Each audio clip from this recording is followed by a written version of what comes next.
Welcome back to the channel. Today we are going to discuss about assertion reason based questions. In the board question papers, we can see question number 19 and 20 are assertion reason based questions.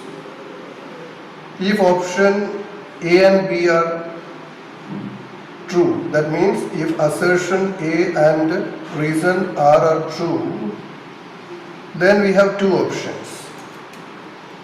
If assertion A and B are true, then we have either A or B. We can write the answer. Both assertion and reason are true.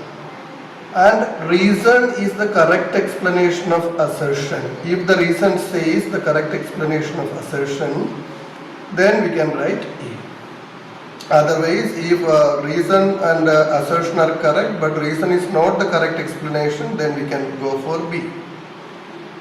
And assertion is true, but reason is false, then we can go for C. If assertion is false and reason is true, then we can go for D. In none of the question, we can see assertion and reason both are false. Only one will be false, not both. Okay, so if one is false, okay, we are sure that other one is true. So let's go to some of the questions. Okay, this is one question we are discussing. Yes, the first question of this type. These are from previous year's question papers. The point which divides line segment joining these points 1, 2 and minus 1, 1 internally in the ratio 1:2 is this point. Okay, we can use section formula 1:2 section formula for this. Do you know section formula? The section formula is actually given in the second part. If x1, y1 and x2, y2 are 2 points and it is divided in the ratio m1:m2, then the point will be like this. Okay, this is the section formula. This section formula is right only. We have to check whether this first statement is right or wrong. Okay, we can apply this. Okay, leave it the result for a while. Use the section formula m1, m2.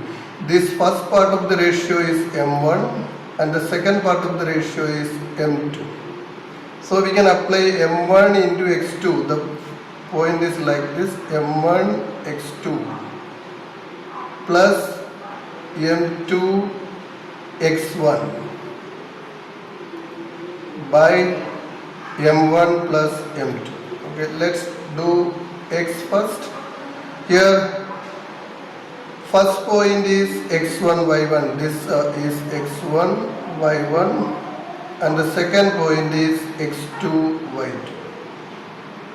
So we can try for x first. This is x coordinate and then we will do the same for y coordinate. The y coordinate is m1 y2 plus m2 y3 y1 into y1 by m1 plus m2. Put the values inside this. m1 is the first part of the ratio 1 multiplied by x2. x2 is the second point's x. It is second point's x is minus 1. Put it here minus 1 plus m2. The second part of the ratio. Second part of the ratio is 2 multiplied by x1. x1 is the first point's x. First point's x is 1. 2 into 1 by m1 plus m2 means the components of the ratio you have to add. 1 and 2 you have to add.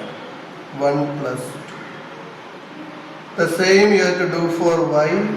m1 is first part of the ratio 1 into y2 is second point's y. Second point's y is 1 plus m2, the second part of the ratio, it is 2 into y1, first point's y. First point's y is 2 by 1 plus 2. Yes, what is 1 into minus 1 is minus 1 plus 2. What is minus 1 plus 2? It is 1 by 3, comma. 1 into 1, it is 1, and 2 into 2, it is 4. 1 plus 4 is 5 by 3. 5 by 3. So, can you say this is correct? Okay.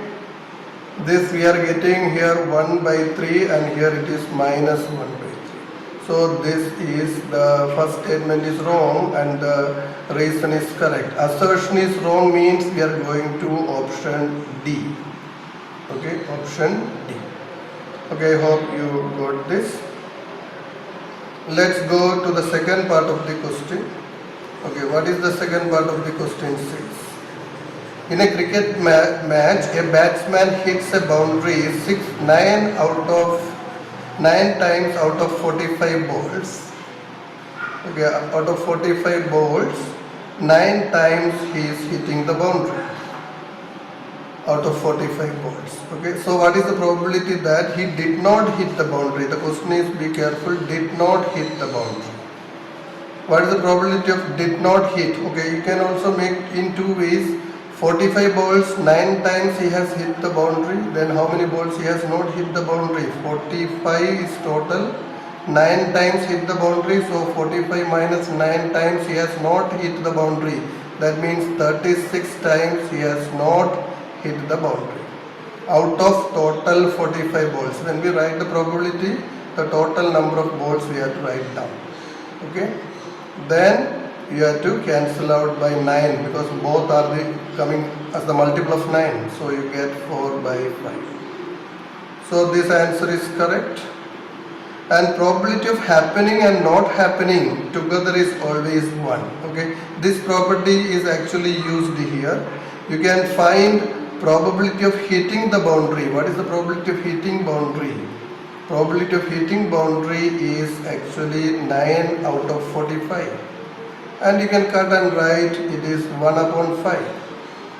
1 upon 5 times, that is the probability of hitting. So what is the probability of not hitting? Probability of not hitting. Not hitting is, we can find out like this.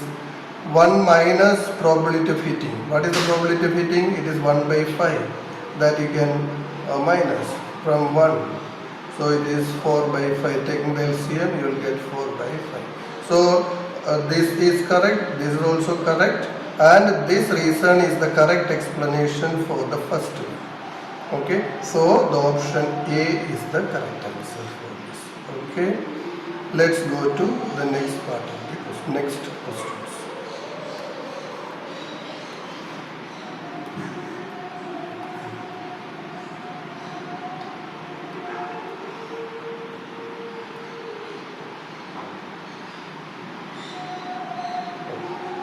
The next question is, a pair of linear equations, okay, have infinitely many solutions. Do you know the condition for infinitely many solution?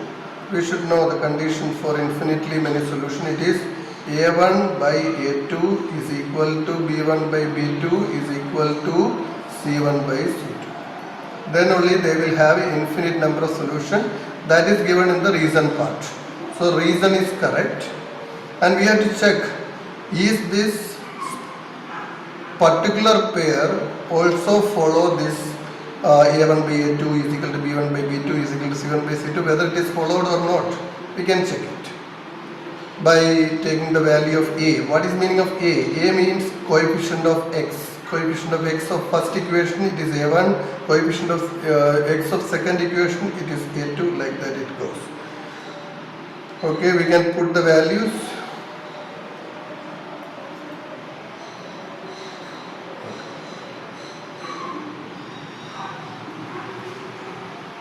Let's take those values.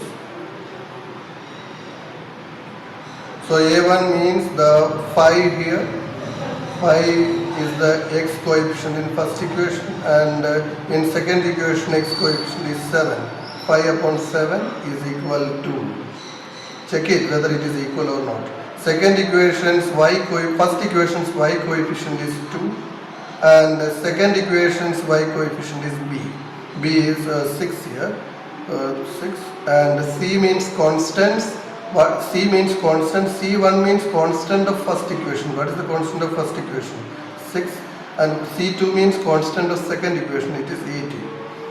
When you cut this 6 and 2 you can cut and you will get 1 upon 3.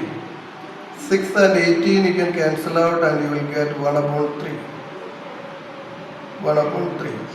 But this 1 upon 3 is equal to 1 upon 3 but not equal to the first one. So this condition is not satisfied in assertion 1. So assertion 1 is not showing for infinitely many solutions. So assertion 1 is wrong. If assertion 1 is wrong, we get the option D.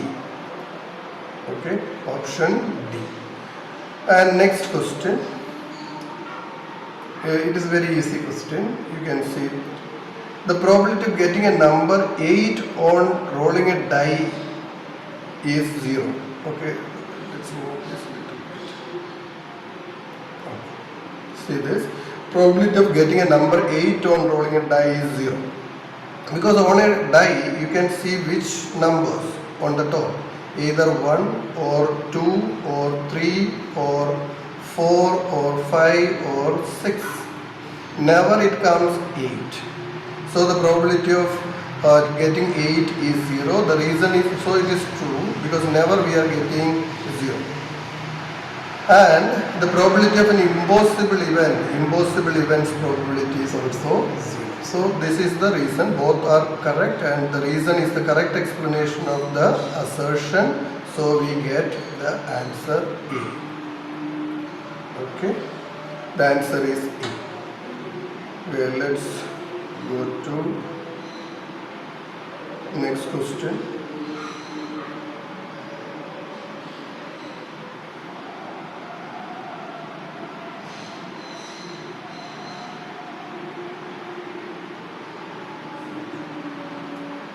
Okay, the figure is given. You can see the figure. This is the figure. If PA and PB, you can see PA and PB are two tangents drawn to the circle with center O. From an external point, we have drawn two tangent segments. Okay. Then you have to prove that OAPB is a cyclic. Is it? Do you know whether it is cyclic or not? You know this angle is 90. This, because it is radius and tangent, the angle between radius and tangent is 90. This angle is also 90 because of the same reason. And opposite angle sum is 90 plus 90, it is 180.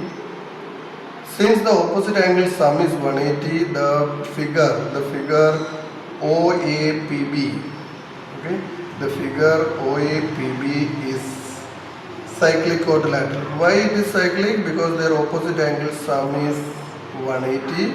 And if the opposite angle sum is 180, then we can draw a circle through these corner points. Another circle we can draw. That we are doing in construction also. So here the sum of opposite angles is 180, so it is cyclic quadrilateral.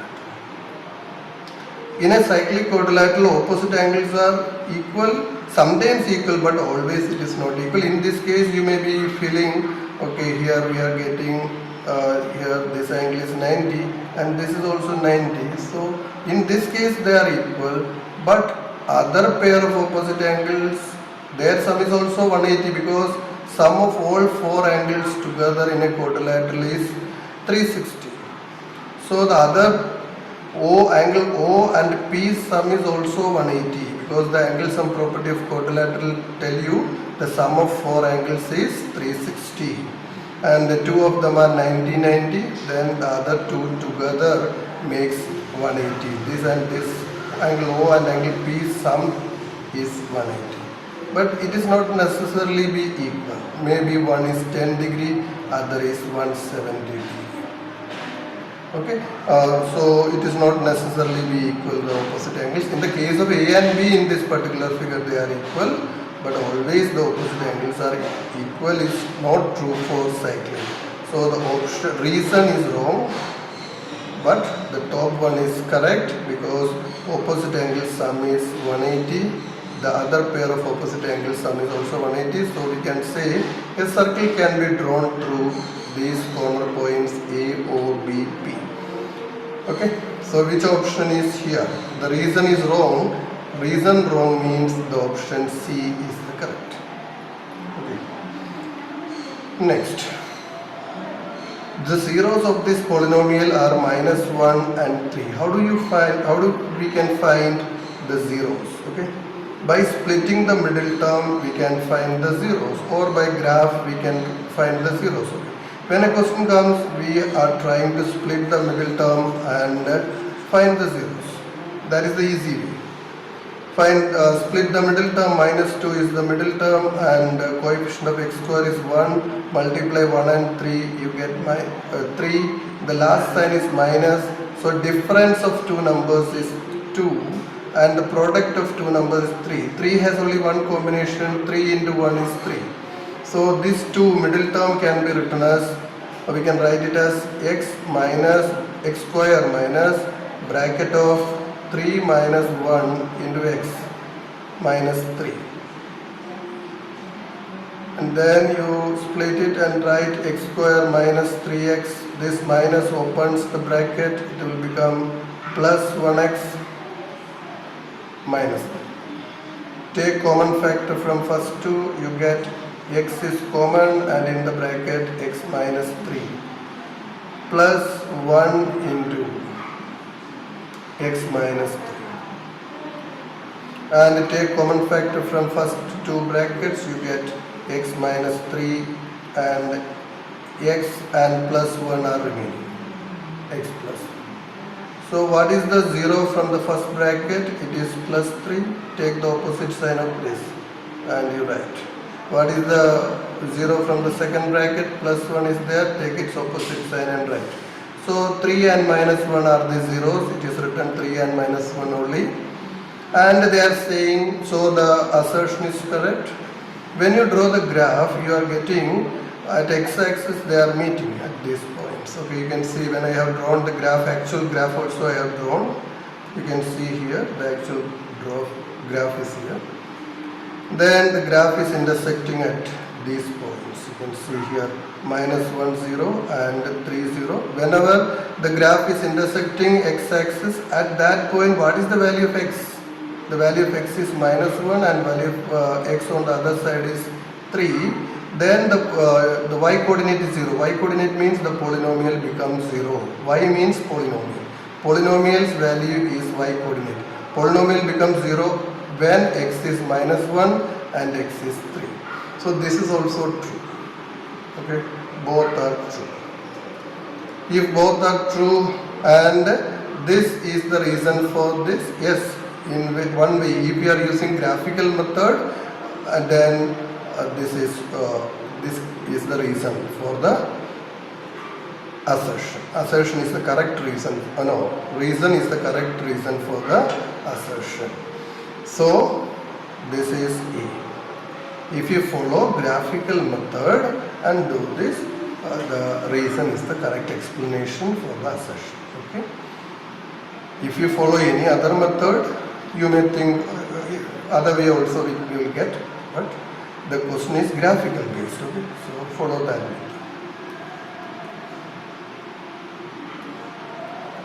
Another assertion reason. In a trapezium, ABCD is there. In that AB is parallel to DC or DC is parallel to AB,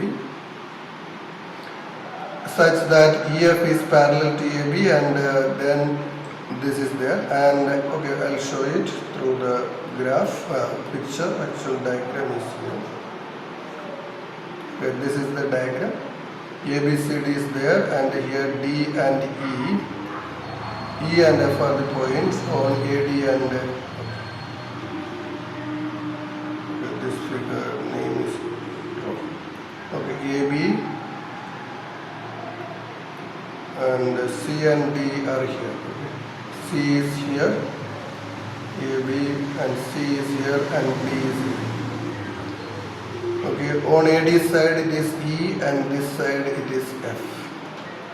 Whenever a line is drawn parallel, EF is drawn parallel to this parallel sides, okay, we can apply basic proportionality theorem by joining this, okay, joining this line, and let it be G, and use the first triangle and apply basic proportionality theorem using this triangle ADC, and apply basic proportionality theorem. You can write AE by ED is equal to AG by GC, you know it, and use the second triangle and again apply basic proportionality theorem like this. BF by FC is equal to, from here, AG by GC. On both the sides, right sides of first and second equations are equal, so we can connect. Since RHS are equal, the LHS are also equal. Okay, these two are equal. So we can write this. So whenever there is a trapezium and a third line is drawn parallel to the parallel sides, the non-parallel sides are divided in the same ratio or divided proportionally. Okay, that is given as the reason, and in your textbook that was given as a question also to prove it.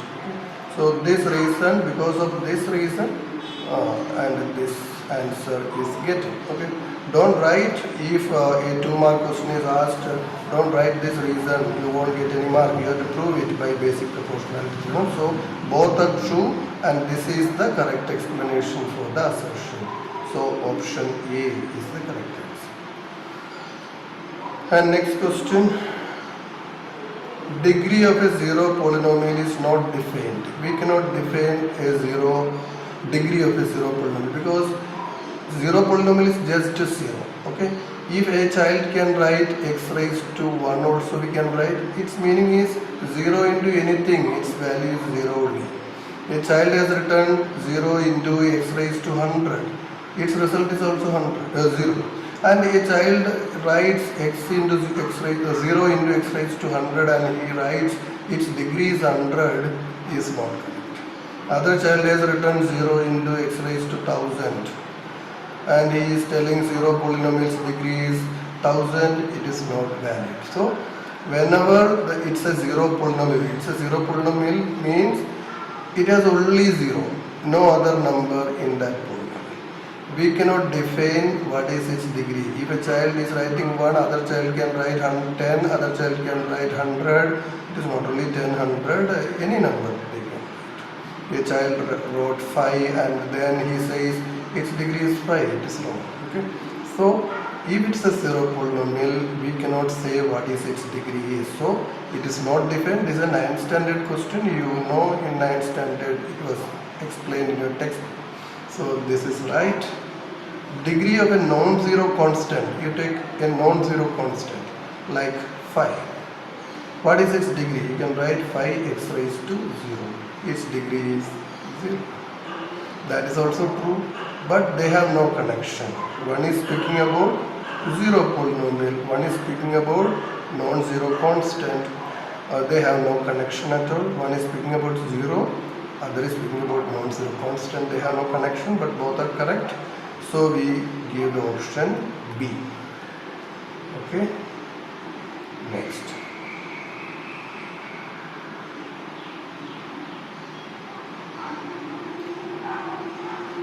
Okay. Next question. Assertion reason. Question number 19. Always you try to do from reason. From reason are you getting the assertion or not? This is an identity, all of you know. Sin square theta plus cos square theta is 1. Are you able to get this previous values using this identity and sin's value? Are you able to get cos or not? Okay, you use this. Sin's value is 1 by 3. You can put this 1 by 3 here. When you put 1 by 3 in this, it will become 1 by 3 the whole square. Theta and A are same only because theta is generalized, A is a specific angle. And cos square A we have to find is equal to 1. And what is 1 square? It is 1, 3 square it is 9. So we get 1 upon 9 plus cos square A is 1. Shift this 1 upon 9 to the other side. Here it is plus 1 upon 9. When it is shifted to other side, it will become minus. So cos square A is equal to 1 minus 1 upon 9. Take the LCM of 1 and 9. You will get 9.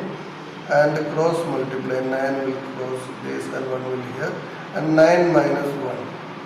You get 8 by 9. This is the value of cos square A. Cos square A is this. Cut the square and put your root. 8's root is 2 root 2 and 9's root is 3. So 2 root 2 by 3 is the answer of this. So both are correct. And you can use by triangle law also. Pythagoras theorem is applied and then we will do. From sine we find cos. And this is Pythagoras theorem's application is this identity. Sin square theta plus cos square theta is equal to 1 is an application of Pythagoras theorem only.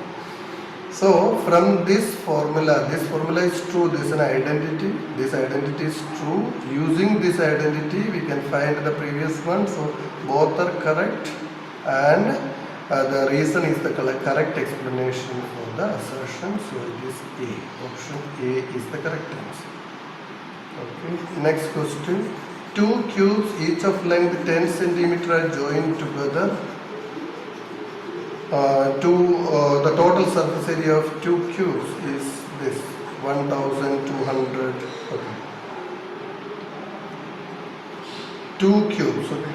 Two cubes each of side 10 cm joined side to side. Okay, you can see these are two cubes. One cube has how many faces? All of you should know.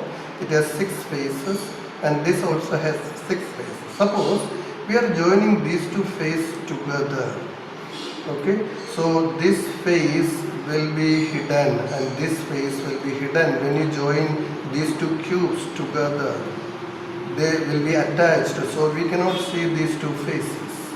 Rest all faces we can see. All together this has 6 faces, but one face is hidden, so it's 5 faces only we can see. Here also 6 faces, but out of this 6, this face is hidden because they are joined. So now we have only 5 faces visible. This around top, bottom and the side 3 faces like that, 5, and here also 5. That means 10 faces are visible. One face is a square, so its area is a square. So 10 a square is its area. What is one side's length? It is 10 here. Then you get 10 into 10 square. 10 is 10 faces into one face area is 10 square. Why it is 10? Because it is given here the length is 10. Okay, that's it. Then 10 square is 10 square means 100.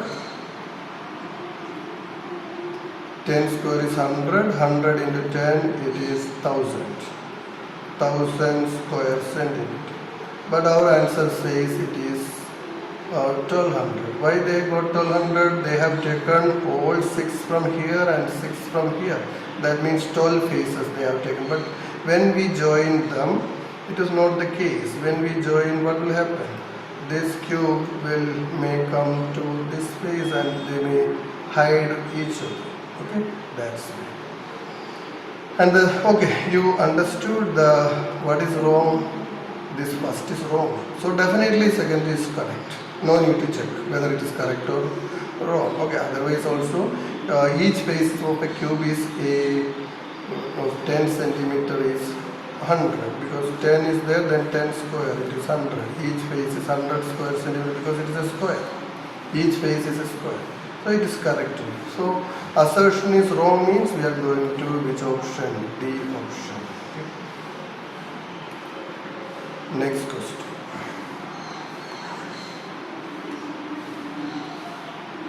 Okay. All of you are familiar with this 19th question. This is which formula all of you know. This is distance formula, x2 minus x1 the whole square plus y2 minus y1 the whole square. This is true.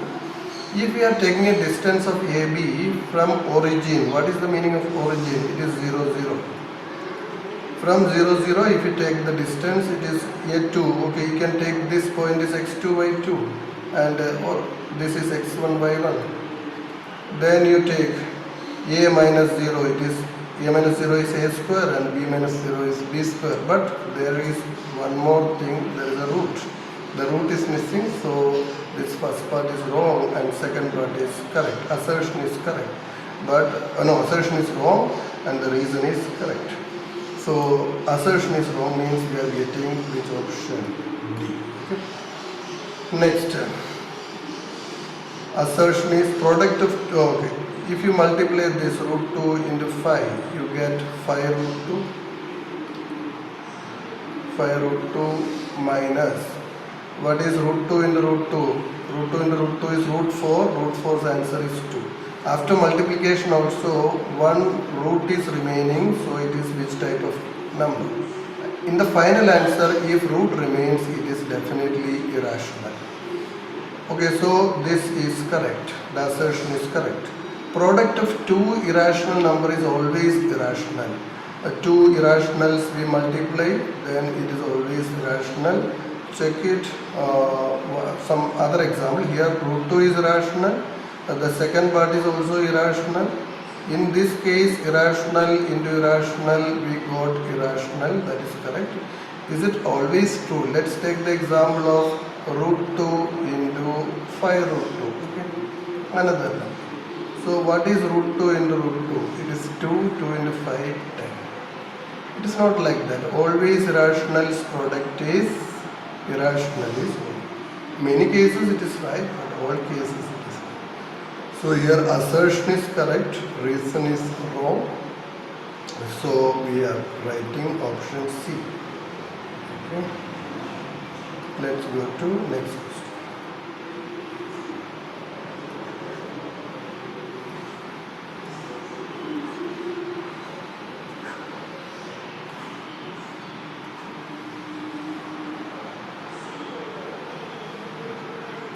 A line drawn parallel to any one side of a triangle intersect the other two sides in the same ratio. This is, all of you know, this is BPT statement only. In a triangle, if a line is drawn parallel to one side of a triangle, then these two parts ratio, the left side parts ratio is equal to the right side part ratio. I have explained in BPT, you can see I have uploaded one theorem class, so you go through those theorems. One of the theorem is BPT. Out of those three theorems, one is a sure question. Please go through it. So it's correct only. Parallel lines cannot be drawn to any side of a triangle. We can draw infinite number of parallel lines. If this is a triangle and this side is taken, you can draw infinite number of parallel lines. Okay, in this way you can draw infinite number of parallel lines. To this base, we can draw infinite number of parallel lines. Okay, like this we can draw. And to the third side also we can draw to this side. Okay, this side also we can draw infinite number of parallel lines. So to any side we can draw infinite number of, so but it is written cannot be drawn. So this statement is wrong. Okay, reason is wrong, so C option, assertion is correct. Let's go to the next question. The point 0,4 lies on y-axis. If you take any point of y-axis, suppose this is a point, then it is, if it is written here 4, it starts with 0. X-axis always starts, y-axis, x-coordinate is always 0 and y-coordinate is this. So it is x-coordinate of a point lying on y-axis is always 0. Okay, if you take this is 1, then what is it? It's a y-coordinate. Okay? If it's a y-coordinate, the point of the y-coordinate always starts with 0 because x-coordinate is 0 and whatever number is it. And if it's a coordinate of x-axis, suppose this is x-axis, okay, this is x-axis, and this number is 5. So how do we write? Write the number first, then y coordinate is 0. Y coordinate 0 means it is on x-axis, x coordinate 0 means it is on y-axis. Okay, so both are true. This is true, this is also true, and reason is the correct explanation for this. So option A is the correct answer. Okay. This is very easy. It is a basic question only.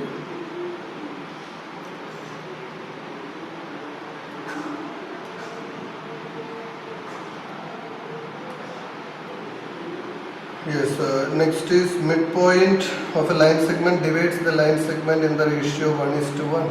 Midpoint divides a line segment in the ratio 1:1. Okay, it is correct. That is the midpoint rule. Both, if it is 10, this is also 10. If you cut it and take the ratio in the simplest form, this is 1:1. The ratio in which the point divides the line segment joining the points -4 and is 1:2. Okay, we have to check whether it is dividing it in this ratio or not. Here we know that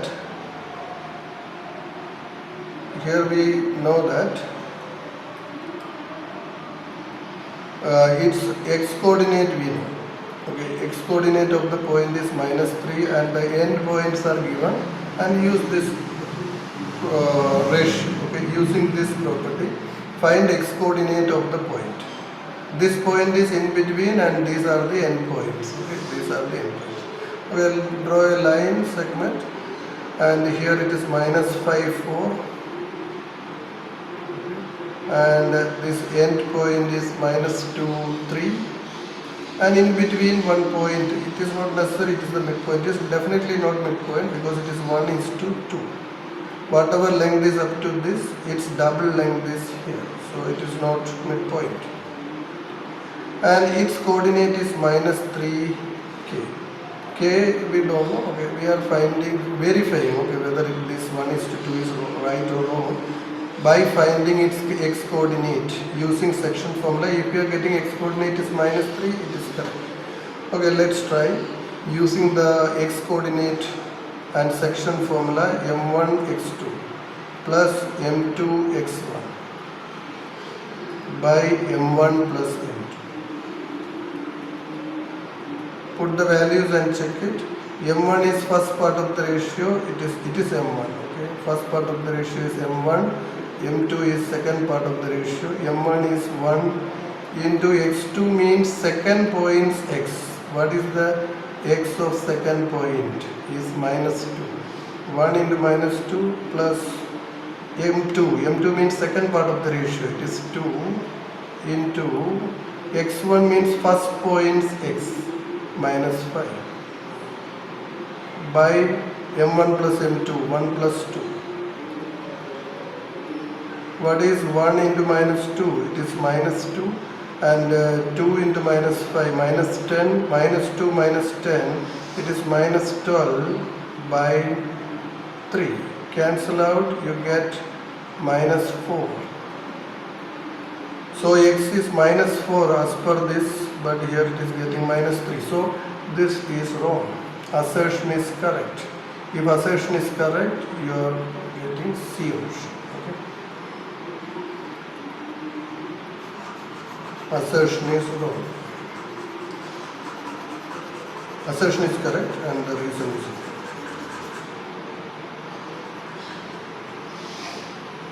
Next. If the circumference of a circle is 176, the radius is 28, and circumference radius is 2 pi r. All of you know the circumference formula is 2 pi r. Okay. And you can check it. Circumference is 176, radius is 28. You can do from circumference either you find radius or from radius you find circumference. I find from radius. So 2 into pi is, if it is not given the value of pi, you can use 22/7 as it is given in the instruction part of the question paper. Radius is 28. You can cut 7 and 28, you get 4. 4 into 2, 8. 8 into 22, it is 176. So this is correct. So both are correct. and this formula is applied here, so it is the correct explanation. So the option E.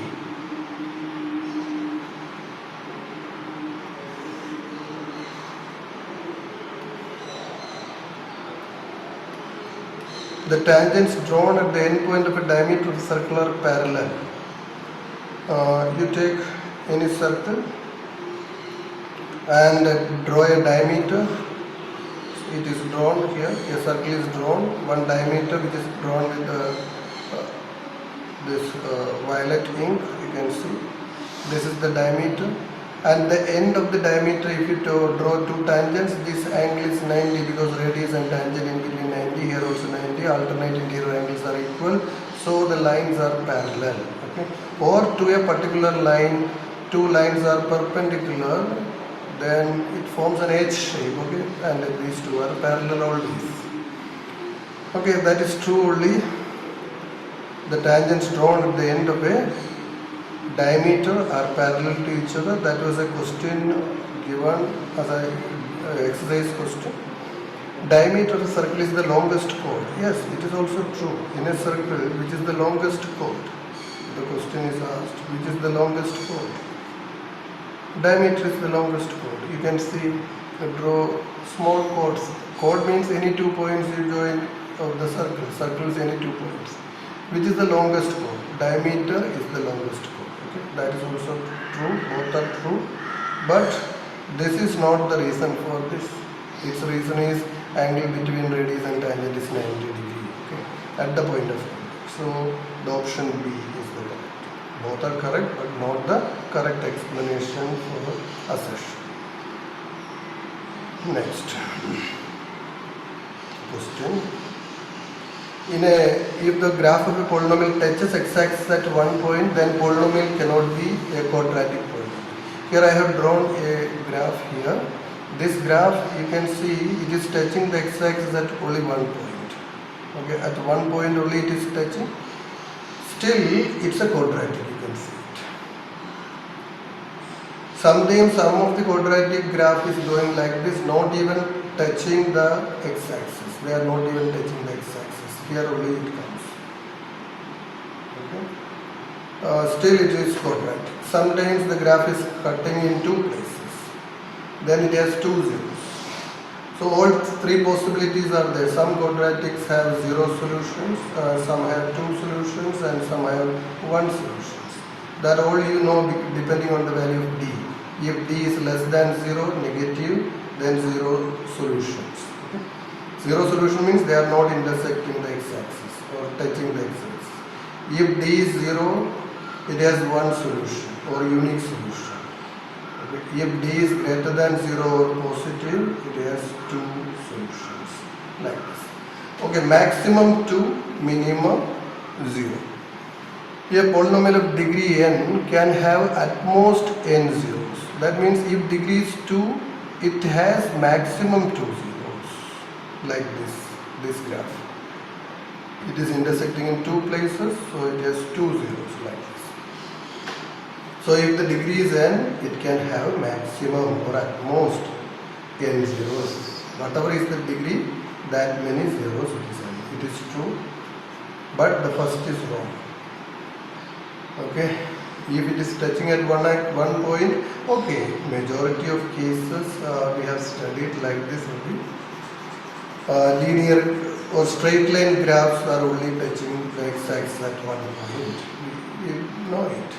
Straight line graphs. Like this, it is cutting x-axis at one point. But this parabola also sometimes not cuts, touch the x-axis at one point. Then also it is having 1 0. If it is not touching, the parabola is not touching the x-axis, it has 0 zeros. 0 real zeros or no real zeros. It has zeros, but they are complex zeros or imaginary zeros. That you will study in 11th standard. So the first is wrong, second is correct, then reason is correct, then you have to go for which option? D. Okay, the last option. Next.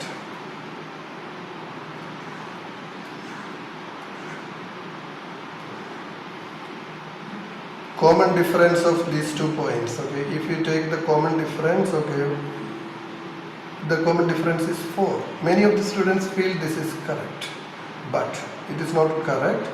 You can see what happens when you are moving from left to right. The value of the AP is increasing or decreasing. It gets decreasing because you can see 5 to 1. 5 is a bigger number, 1 is a smaller number. And 1 to minus 3 is still smaller. And further smaller is minus 7. It is getting smaller and smaller. When an AP is getting smaller and smaller, D is never positive, D will be negative. You may think, okay, 4's difference is there, 5 and 1's difference is 4, and 1 and minus 3's difference is 4, but it's a decreasing AP. In a decreasing AP, the D is always negative. Okay, D is always negative. And if you take any other AP like this 10, 12, okay, you take any other AP like this 10, then 12, then 14, it is growing. If it is growing AP, then D will be positive. D is 2. It is increasing by 2, 2, 2, 2. If it is decreasing, what you have to give? You have to give a minus. Whatever is the difference, there you have to put a minus. Okay, so this is wrong. So definitely this will be right. Because in none of the question, both are wrong. Okay. So D is 1 term minus the previous term. If it is 10th term, minus 9th term. If it is 2nd term, minus 1st term. Whatever is a position term, its previous term you have to minus. For example, here from 1 you have to minus 4. It is minus 4. Okay, hope you all understood this. These are the questions, whatever questions I explained. Okay, so what is the, here assertion is wrong and reason is correct, so option D. Okay. So all of you go through all these are the previous year's questions. Okay, this time it may be different, but still you can get some points from it. Study all the theorems when you go for the exam. First of all, what are the preparations you have to do? All of you should write the theorem or at least have a glance of the theorem. Theorems you have to go through. Definitely all of you will get minimum 3 or maximum 5 marks you will get. And then you should draw the graph. Okay, if graphs you have to go through it. Okay. Sometimes this graph like this, how many solutions this is. For example, the graph is like this. How many solutions this is, or how many zeros it is. So how many places it is cutting? Symbol you can write. Okay, theorems you definitely have to do. Graphs you have to do. And easy topics you have to study, like HCF, number system. Then statistics you have to revise very thoroughly. Statistics, probability. Even the bright students are losing mark in probability. So do this. Even the weakest students can pass if you know these minimum theorems. Then statistics, probability also will make you pass. Okay. Okay, all the best. All the best.